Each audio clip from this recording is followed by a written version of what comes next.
Good morning everyone. ఇక్కడ water molecule చూడండి. ఇది బెంట్ షేప్‌ని కలిగి ఉంది. నెక్స్ట్ కార్బన్ మోనాక్సైడ్ ఇది లీనియర్ షేప్‌ని కలిగి ఉంది. ఎందుకు అణువులనేవి వివిధ ఆకారాలను కలిగి ఉంటాయి? ఆ విధంగా ఉండడానికి కారణం ఏంటి? దానికి గురించి తెలుసుకోవాలంటే మనం బంధ పరిమాణాల గురించి తెలుసుకోవాలి. బాండ్ పారామీటర్స్ అంటే ఒక అణువులోని పరమాణువుల మధ్య రసాయన బంధాల స్వభావాన్ని వివరించే భౌతిక లక్షణాన్ని బాండ్ పారామీటర్స్ ఆర్ బంధ ప్రమాణాలు అని అంటారు. దీనివల్ల మనకు అణువుల యొక్క స్థిరత్వము, చర్యాశీలత మరియు అణువుల నిర్మాణాన్ని వివరించడంలో ఇది సహాయపడుతూ ఉంది.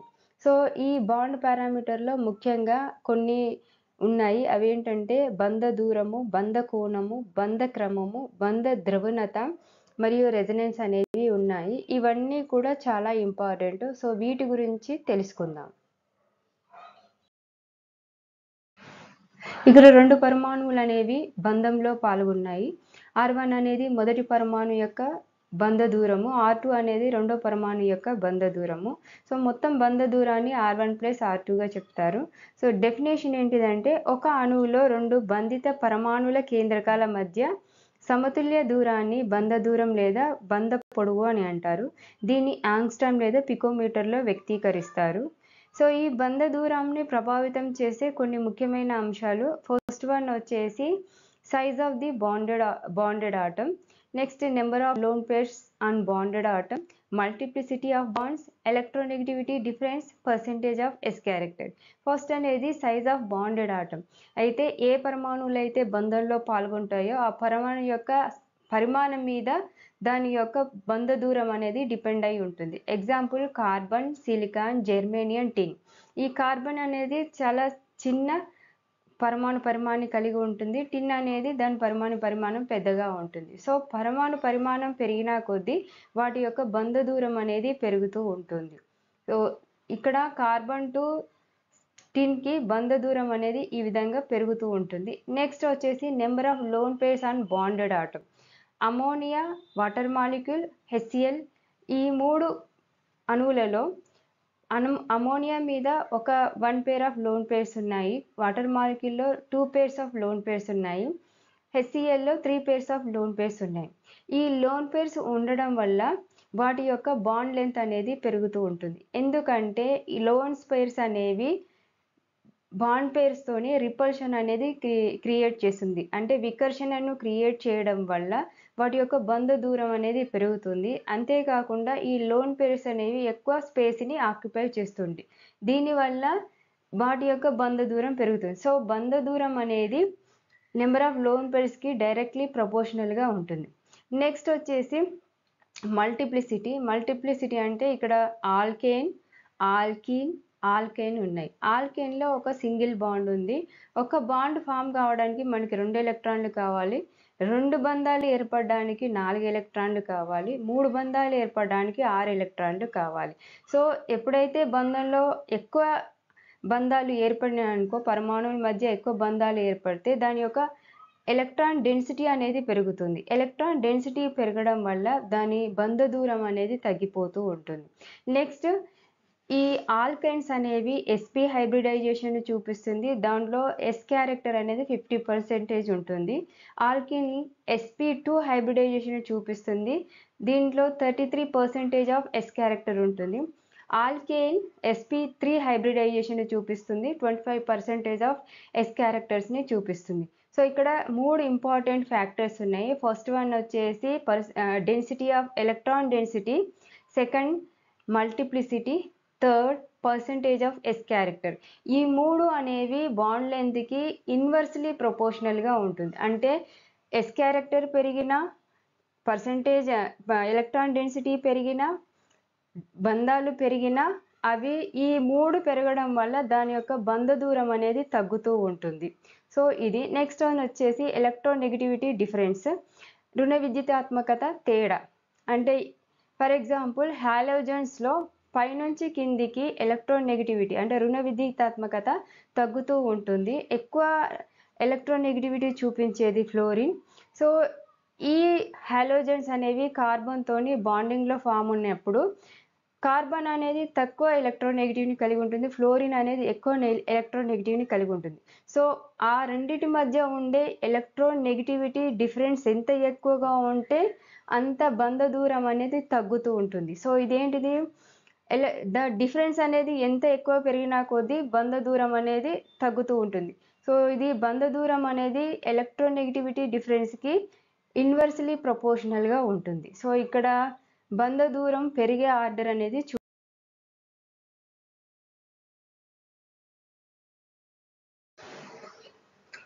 నెక్స్ట్ బాండ్ యాంగిల్ ఆర్ బంధ కోణము. సో ఇక్కడ వాటర్ మాలిక్యూల్ చూడండి, సెంట్రల్ ఆటమ్ ఆక్సిజన్ అనేది 2 హైడ్రోజన్ పరమాణువులతోని బంధంలో పాల్గొన్నది. సో బంధ కోణం అని అంటే అణువులో కేంద్ర పరమాణువు చుట్టూ బంధ ఎలక్ట్రాన్ల జతలను కలిగి ఉన్న కక్షల మధ్య కోణాన్ని బంధ కోణంగా నిర్ణయిస్తారు. దీన్ని స్పెక్ట్రోస్కోపిక్ పద్ధతి ద్వారా ప్రయోగాత్మకంగా నిర్ణయిస్తారు. సో దీని ప్రమాణాలు వచ్చి డిగ్రీస్. ఈ బాండ్ యాంగిల్ అనేది అణువుల ఆకారాన్ని నిర్ణయించడానికి ఉపయోగపడుతుంది. దీన్ని ప్రభావితం చేసే అంశాలు hybridisation, steric repulsion, number of lone pairs and central atom, electronegativity of central atom, electronegativity of side atom. So first one వచ్చి హైబ్రిడైజేషన్. ఇక్కడ మాలిక్యూల్స్ చూడండి, methane, boron trifluoride, beryllium chloride. So beryllium chloride అనేది sp hybridisation చూపిస్తుంది. Percentage of s character 50%. Boron trifluoride అనేది 33% s character ఉంటుంది. sp2 hybridisation ఉంది. Methane అనేది sp3 హైబ్రిడైజేషన్ని చూపిస్తుంది. 25% ఆఫ్ s క్యారెక్టర్ ఉంటుంది. సో ఇక్కడ s క్యారెక్టర్ యొక్క పర్సెంటేజ్ ఇంక్రీజ్ అయ్యింది అనుకోండి, దాని బాండ్ యాంగిల్ అనేది పెరుగుతుంది. సో బాండ్ యాంగిల్ అనేది directly proportional to s character. Next steric repulsion. Steric repulsion అని అంటే బాండ్ పేర్ మరియు లోన్ పేర్స్ మధ్య ఏర్పడిన రిపల్షన్ అంటే వికర్షణ అని స్టీరిక్ రిపల్షన్ అని అంటారు. వీటి వల్ల ఏమవుతుందంటే అణువుల ఆకారం బంధ కోణాలలో మార్పు వస్తాయి. సో ఇక్కడ ఎగ్జాంపుల్ సేమ్ హైబ్రిడైజేషన్, ఈ మాలిక్యూల్స్ అనేవి సేమ్ హైబ్రిడైజేషన్ చూపిస్తుంది. సెంట్రల్ ఆటమ్ ఆక్సిజన్ అనేది same number of lone pairs ఉన్నాయి, బట్ హాలోజన్స్ అనేవి డిఫరెంట్ హాలోజన్స్ అనేవి అటాచ్ అయ్యి ఉన్నాయి. సో ఇక్కడ హాలోజన్స్ యొక్క పైనుంచి కిందికి చూసినట్లయితే ఆటమిక్ సైజు ఫ్లోరిన్ నుంచి అయోడిన్కి పెరుగుతుంది, ఎలక్ట్రోనెగటివిటీ అనేది తగ్గుతుంది. అంటే ఫ్లోరిన్ నుంచి అయోడిన్కి ఎలక్ట్రోనెగటివిటీ తగ్గుతుంది. సో ఇక్కడ ఏమవుతుందంటే ఈ ఫ్లోరిన్ అనేది హైలీ ఎలక్ట్రోనెగటివ్ కాబట్టి ఆక్సిజన్తో గట్టిగా బాండ్ ఫార్మేషన్ చేయడం వల్ల దాని మీద లోన్ పేర్స్ యొక్క రిపల్షన్ ప్రభావం అనేది ఉండదు. సో బాండ్ యాంగిల్లో మార్పు ఉండదు. అదే బ్రోమిన్లో చూసినట్లయితే దాని ఎలక్ట్రోనెగటివిటీ తక్కువ కాబట్టి అది అంత స్ట్రాంగ్గా బాండ్ ఫార్మేషన్ అనేది చేయదు ఆక్సిజన్తో. దానిపైన లోన్ పేర్ ఎలక్ట్రాన్ల యొక్క ప్రభావం ఉండడం వల్ల బాండ్ యాంగిల్ అనేది పెరుగుతుంది. సో ఈ విధంగా స్టీరిక్ రిపల్షన్ పెరిగిన కొలది బాండ్ యాంగిల్ కూడా పెరుగుతుంది. అంటే steric repulsion directly proportional to bond angle. Next number of lone pairs and central atom. Example methane,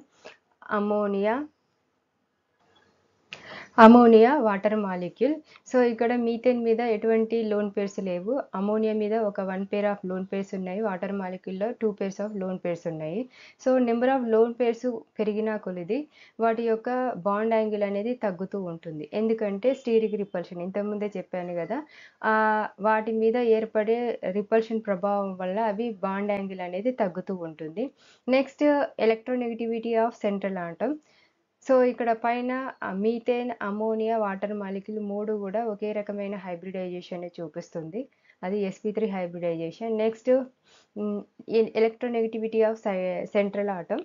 ఇక్కడ ఆక్సిజన్, సల్ఫర్, సెలీనియం అనేది సెంట్రల్ ఆటమ్. సో ఇక్కడ same number of lone pairs ఉన్నాయి, same number of side atoms attach అయ్యి ఉన్నాయి, కానీ central atom difference ఉంది. Central atom యొక్క electronegativity base చేసుకొని దాని యొక్క బాండ్ యాంగిల్ అనేది చేంజ్ అవుతూ ఉంటుంది. ఎలక్ట్రోనెగటివిటీ ఎక్కువగా ఉందనుకోండి బాండ్ యాంగిల్ అనేది ఎక్కువగా ఉంటుంది, ఎలక్ట్రోనెగటివిటీ తక్కువ ఉంటే బాండ్ యాంగిల్ అనేది తక్కువగా ఉంటుంది. So electronegativity of central atom directly proportional to bond angle. So ఇక్కడ ఆక్సిజన్ అనేది హైయెస్ట్ ఎలక్ట్రోనెగటివిటీని కలిగి ఉండడం వల్ల వాటి యొక్క బాండ్ ఫార్మేషన్ అనేది స్ట్రాంగ్‌గా ఉంటుంది. సెలీనియం అనేది తక్కువ ఎలక్ట్రోనెగటివిటీని కలిగి ఉంటుంది. Next electronegativity of side atom. ఇక్కడ same central atom, same number of lone pairs, but side atoms అనేవి డిఫరెంట్‌గా ఉన్నాయి. హాలోజన్స్ అనేవి అటాచ్ అయ్యి ఉన్నాయి. సో ఇవి కూడా సేమ్ హైబ్రిడైజేషన్‌ని చూపిస్తాయి. కానీ ఈ హాలోజన్స్ యొక్క ఎలక్ట్రోనెగటివిటీ బేస్ చేసుకొని బాండ్ యాంగిల్ అనేది చేంజ్ అవుతూ ఉంటుంది. సైడ్ ఆటమ్స్ యొక్క ఎలక్ట్రోనెగటివిటీ ఎక్కువగా ఉందనుకోండి, బాండ్ యాంగిల్ అనేది తక్కువ ఉంటుంది. ఇన్వర్స్లీ ప్రపోర్షనల్‌గా ఉంటుంది. సైడ్ ఆటమ్ యొక్క ఎలక్ట్రోనెగటివిటీ తక్కువ ఉంటే బాండ్ యాంగిల్ ఎక్కువగా ఉంటుంది. సో ఇది ఎలక్ట్రోనెగటివిటీ ఆఫ్ సైడ్ ఆటమ్. ఇవన్నీ కూడా మీకు ఎంసెట్ కానీ ఐఐటి, జేఈ వాటిలో మల్టిపుల్ చాయిస్ కింద వస్తాయి. చాలా ఇంపార్టెంట్ ఇవి. కాబట్టి మళ్ళొకసారి చూడండి. Next bond energy. ఇక్కడ 2 ఆటమ్స్ అనేవి బాండ్ ఫార్మేషన్‌లో ఉన్నాయి. సో ఈ రెండిటి మధ్య ఉన్న బంధాన్ని విచ్ఛిన్నం చేయడానికి మనం కొంత అమౌంట్‌లో ఎనర్జీని ఉపయోగిస్తాము. ఏదైతే ఎనర్జీని ఉపయోగించామో ఆ ఎనర్జీని బాండ్ ఎనర్జీ లేదా శక్తి అని అంటారు. సో బాండ్ ఎనర్జీ అంటే వాయు స్థితిలో ఉన్న 2 పరమాణువుల మధ్య ఉన్న బంధాన్ని విచ్ఛిన్నం చేయడానికి అవసరమైన శక్తి మొత్తాన్ని బాండ్ ఎనర్జీ లేదా బాండ్ ఎంథాల్పీ లేదా బాండ్ డిసోసియేషన్ ఎనర్జీ అని అంటారు. దీని ప్రమాణాలు వచ్చేసి కిలోజౌల్స్ పర్ మోల్స్. సో వీటిని ప్రభావితం చేసే అంశాలు electronegativity, difference of bonded atom, multiplicity, atomic size of bonded atoms, number of lone pairs. So first one electronegativity, difference of bonded atom. ఇక్కడ హాలోజన్స్ అనేవి హైడ్రోజన్స్తో బాండ్ ఫార్మేషన్లో ఉన్నాయి. సో హాలోజన్స్లో టాప్ నుంచి బాటంకి electronegativity అనేది decrease అవుతూ ఉంటుంది. సో ఫ్లోరిన్కి హైయెస్ట్ ఎలక్ట్రోనెగటివిటీ ఉంటుంది. So hydrogen ఫ్లోరైడ్ని చూడండి. Fluorine యొక్క హైయెస్ట్ ఎలక్ట్రోనెగటివిటీ, హైడ్రోజన్కి తక్కువ ఎలక్ట్రోనెగటివిటీ ఉంటుంది. వాటి మధ్య ఉండే ఎలక్ట్రోనెగటివిటీ డిఫరెన్స్ ఎంత ఎక్కువగా ఉంటే అంత అమౌంట్లో ఎనర్జీ యూజ్ చేయాల్సిన అవసరం ఉంటుంది బాండ్ని బ్రేక్ చేయడానికి. So electronegativity difference of the bonded atom increase అయితే బాండ్ ఎనర్జీ కూడా ఇంక్రీజ్ అవుతూ ఉంటుంది. సో డైరెక్ట్లీ ప్రపోర్షనల్గా ఉంటుంది. Next multiplicity. హైడ్రోజన్ మాలిక్యూల్ అనేది 2 హైడ్రోజన్ ఆటమ్స్ బాండ్ ఫామ్ అవ్వడం వల్ల ఏర్పడుతుంది. వాటి మధ్య సింగిల్ బాండ్ ఉంటుంది. ఈ సింగిల్ బాండ్ని బ్రేక్ చేయడానికి 435.8 కిలోజౌల్స్ పర్ మోల్ ఎనర్జీ అవసరం. ఆక్సిజన్ మాలిక్యూల్లో 2 ఆక్సిజన్ ఆటమ్స్ మధ్య డబుల్ బాండ్ ఉంటుంది. దీన్ని బ్రేక్ చేయడానికి 498 కిలోజౌల్స్ పర్ మోల్ ఎనర్జీ అవసరం. నైట్రోజన్ మాలిక్యూల్లో నైట్రోజన్స్ మధ్య ట్రిపుల్ బాండ్ ఉంటుంది. ఈ ట్రిపుల్ బాండ్ని బ్రేక్ చేయడానికి 946 కిలోజౌల్స్ పర్ మోల్ ఎనర్జీ అవసరం. సో నెంబర్ ఆఫ్ బాండ్స్ అనేవి ఇంక్రీజ్ అయినా కొలది దానికి కావలసిన బాండ్ ఎనర్జీ కూడా ఇంక్రీజ్ అవుతుంది. So multiplicity directly proportional to bond energy. Next atomic size of bonded atom. ఇక్కడ హాలోజన్స్ టాప్ నుంచి బాటంకి ఆటమిక్ సైజ్ అనేది పెరుగుతుంది. ఆటమిక్ సైజ్ చిన్నగా ఉన్న ఫ్లోరిన్ని చూసినప్పుడు 2 ఆటమ్ సైజ్ అనేవి చిన్నగా ఉండడం వల్ల అవి ఒకదానికొకటి ఓవర్లాప్ అయిపోయి ఉంటుంది. సో అక్కడ బాండ్ అనేది చాలా స్ట్రాంగ్గా ఉంటుంది. దాన్ని బ్రేక్ చేయడానికి మనకి ఎక్కువ ఎనర్జీ యూజ్ చేయాల్సిన అవసరం ఉంటుంది. అదే అయోడిన్లో ఆటమిక్ సైజ్ పెద్దగా ఉండడం వల్ల వాటి మధ్య ఉండే బాండ్ ఎనర్జీ తక్కువ అవసరం ఉంటుంది బ్రేక్ చేయడానికి. సో ఆటమిక్ సైజ్ చిన్నగా ఉంటే ఎక్కువ బాండ్ ఎనర్జీ కావాలి, ఆటమిక్ సైజ్ పెద్దగా ఉంటే తక్కువ బాండ్ ఎనర్జీ కావాలి. సో ఆటమిక్ సైజ్ అనేది inversely proportional to bond energy. Next number of lone pairs of bonded atom. Already చూసాము మీథేన్, అమోనియా, వాటర్ మాలిక్యూల్. ఇక్కడ మీథేన్లో లోన్ పేర్స్ లేవు. అమోనియాలో 1 పేర్ ఆఫ్ లోన్ పేర్స్ ఉన్నాయి. Water మాలిక్యూల్లో 2 పేర్స్ అనేవి loan pairs ఉన్నాయి. Number of lone pairs అనేవి పెరిగినా కొలది వాటి యొక్క బాండ్ ఎనర్జీ అనేది తగ్గుతూ ఉంటుంది. ఈజీగా మనం బాండ్ బ్రేక్ చేయవచ్చు. ఎందుకంటే ఈ లోన్ పోర్స్ అనేవి బాండ్ పేరు పైన రిపల్షన్ చూపించడం వల్ల బాండ్ అనేది దూరంగా ఏర్పడుతుంది. సో దానివల్ల మనం ఈ బాండ్ని ఈజీగా బ్రేక్ చేయవచ్చు. So bond energy inversely proportional to number of lone pairs on bonded atom. Next polarity of wands లేదా ధ్రువణత. సో ఇక్కడ వాటర్ మాలిక్యూల్ చూడండి, ఆక్సిజన్ అనేది 2 హైడ్రోజన్ పరమాణువులతో బాండ్ ఫామ్ చేసింది. సో వీటి మీద ఎలక్ట్రాన్ల పంపిణీ అనేది సమానంగా ఉంది. సో పొలారిటీ ఆఫ్ బాండ్స్ అని అంటే బంధం ద్వారా కలిసిన పరమాణువులపై ఎలక్ట్రాన్స్ల పంపిణీని పొలారిటీ ఆఫ్ బాండ్స్ లేదా ధ్రువణత అని అంటారు. ఈ బాండ్స్ అనేవి 3 types: non polar covalent bonds, ధ్రువేతర సంయోజనీయ బంధాలు, పోలార్ కోవలెంట్ బాండ్స్, ధ్రువ సంయోజనీయ బంధాలు, ionic bond. So non polar covalent bonds అని అంటే example hydrogen, oxygen, chlorine, nitrogen and fluorine. ఇక్కడ క్లోరిన్లో 2 ఒకే రకమైన ఆటమ్స్ అనేవి బాండ్ ఫామ్ చేసినప్పుడు ఆ రెండిటి మధ్య ఉన్న బంధంలోని ఎలక్ట్రాన్ల పంపిణీ అనేది ఈక్వల్గా 2 ఆటంకి సమానంగా పంపిణీ అవుతాయి. దీనివల్ల వాటి మీద ఏ రకమైన ఛార్జెస్ అనేవి క్రియేట్ అవ్వవు. దీన్నే నాన్ పోలార్ కోవలెంట్ బాండ్స్ అని అంటారు. డెఫినేషన్: ఒకే రకమైన పరమాణువులు బంధంలో పాల్గొన్నప్పుడు వాటి మధ్య ఏర్పడిన బంధంలో ఎలక్ట్రాన్ల పంపిణీ సమానంగా ఉంటుంది. అందువలన ఆ పరమాణువులపై ఏ రకమైన ఛార్జెస్ అనేవి ఏర్పడవు. నెక్స్ట్ ధ్రువ సంయోజనీయ బంధాలు. సో ఇక్కడ ఎగ్జాంపుల్ HCl. క్లోరిన్ అనేది highly electronegative element atom. Hydrogen అనేది less electronegative. So chlorine hydrogen మధ్య బాండ్ ఫామ్ అయినప్పుడు క్లోరిన్ ఏం చేస్తుందంటే ఆ బాండ్లోని ఎలక్ట్రాన్స్ని తన వైపు లాక్కుంటుంది. దీనివల్ల క్లోరిన్ మీద పార్షియల్లీ నెగిటివ్ ఛార్జ్ ఏర్పడుతుంది. At the same time hydrogen మీద పార్షియల్లీ పాజిటివ్ ఛార్జ్ అనేది క్రియేట్ అవుతుంది. సో దీన్నే పోలార్ కోవలెంట్ బాండ్స్ అని అంటారు. డెఫినేషన్: ఎలక్ట్రోనెగటివ్ డిఫరెన్స్ ఎక్కువగా ఉన్న పరమాణువుల మధ్య బంధం ఏర్పడినప్పుడు వాటి మధ్య ఎలక్ట్రాన్ల పంపిణీ అసమానంగా ఉంటుంది. ఫలితంగా ఒక పరమాణువుపై పాక్షిక నెగిటివ్ ఛార్జ్, మరొక పరమాణువుపై పాక్షిక పాజిటివ్ ఛార్జ్ అనేది ఏర్పడుతుంది. దీన్ని ధ్రువ సంయోజనీయ బంధం అని అంటారు. నెక్స్ట్ అయానిక్ బాండ్ అంటే ఒక పరమాణువు ఒకటి కంటే ఎక్కువ ఎలక్ట్రాన్లను మరొక దానికి కంప్లీట్గా ట్రాన్స్ఫర్ చేసినప్పుడు ఏర్పడే బంధాలని అయానిక్ బాండ్స్ అని అంటారు. ఫలితంగా పాజిటివ్ మరియు నెగిటివ్ ఛార్జెస్ ఉన్న అయాన్ల మధ్య బంధం ఏర్పడుతుంది. Example NaCl. ఇక్కడ సోడియం అనేది ఒక ఎలక్ట్రాన్ని క్లోరిన్కి డొనేట్ చేయడం వల్ల Na+ క్యాటయాన్ ఏర్పడుతుంది. తర్వాత క్లోరిన్ అనేది ఒక ఎలక్ట్రాన్ని సోడియం నుండి తీసుకోవడం వల్ల క్లోరిన్ క్యాటయాన్ ఏర్పడుతుంది. సో 2 అయాన్ల మధ్య బాండ్ అనేది ఫామ్ అవుతుంది. ఈ విధంగా మనకి బాండ్స్ ఫామ్ అయినప్పుడు మనకి డైపోల్ మూమెంట్ అనేది క్రియేట్ అవుతుంది. ఈ డైపోల్ మూమెంట్ని formula charge into distance. So ఈ డైపోల్ మూమెంట్ని గ్రీక్ లెటర్ మ్యూతో సూచిస్తారు. ఛార్జెస్ 2 ఆటం మీద ఏర్పడిన ఛార్జెస్ ఆ రెండిటి మధ్య ఉన్న దూరాన్ని బట్టి మనకు డైపోల్ మూమెంట్ అనేది కనుక్కుంటారు. దీని యూనిట్స్ వచ్చేసి డిబే యూనిట్స్. 1 డిబే యూనిట్ వచ్చేసి 3.33564 × 10⁻³ కూలుంబ్ అండ్ మీటర్స్. సో ఈ డైపోల్ మూమెంట్ని క్రాస్డ్ హెడెడ్ యారోతో చూపిస్తారు.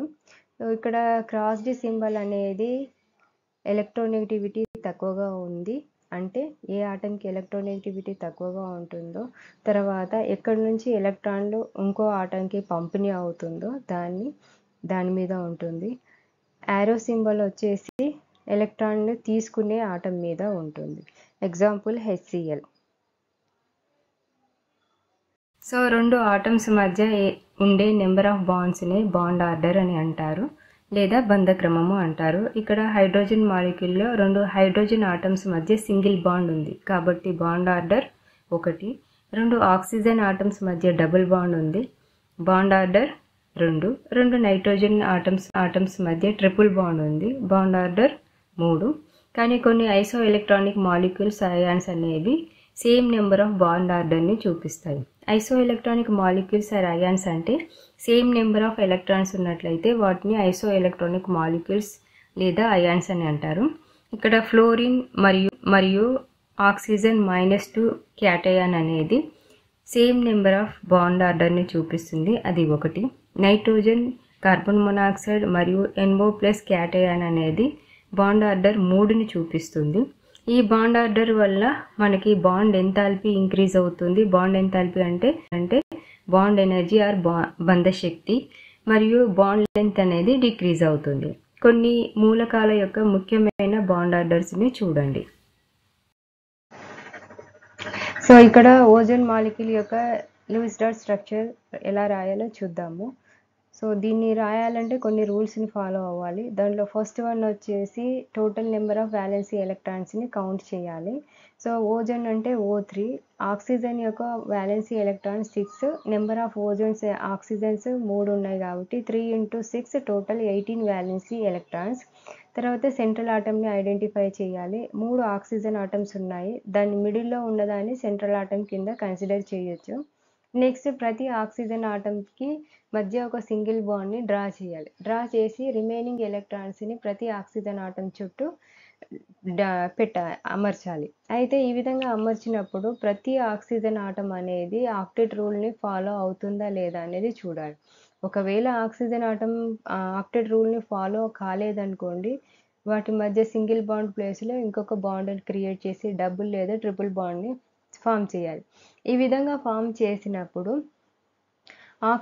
ఓజోన్ మాలిక్యూల్ అనేది 2 రకాల స్ట్రక్చర్స్ని ఇస్తుంది.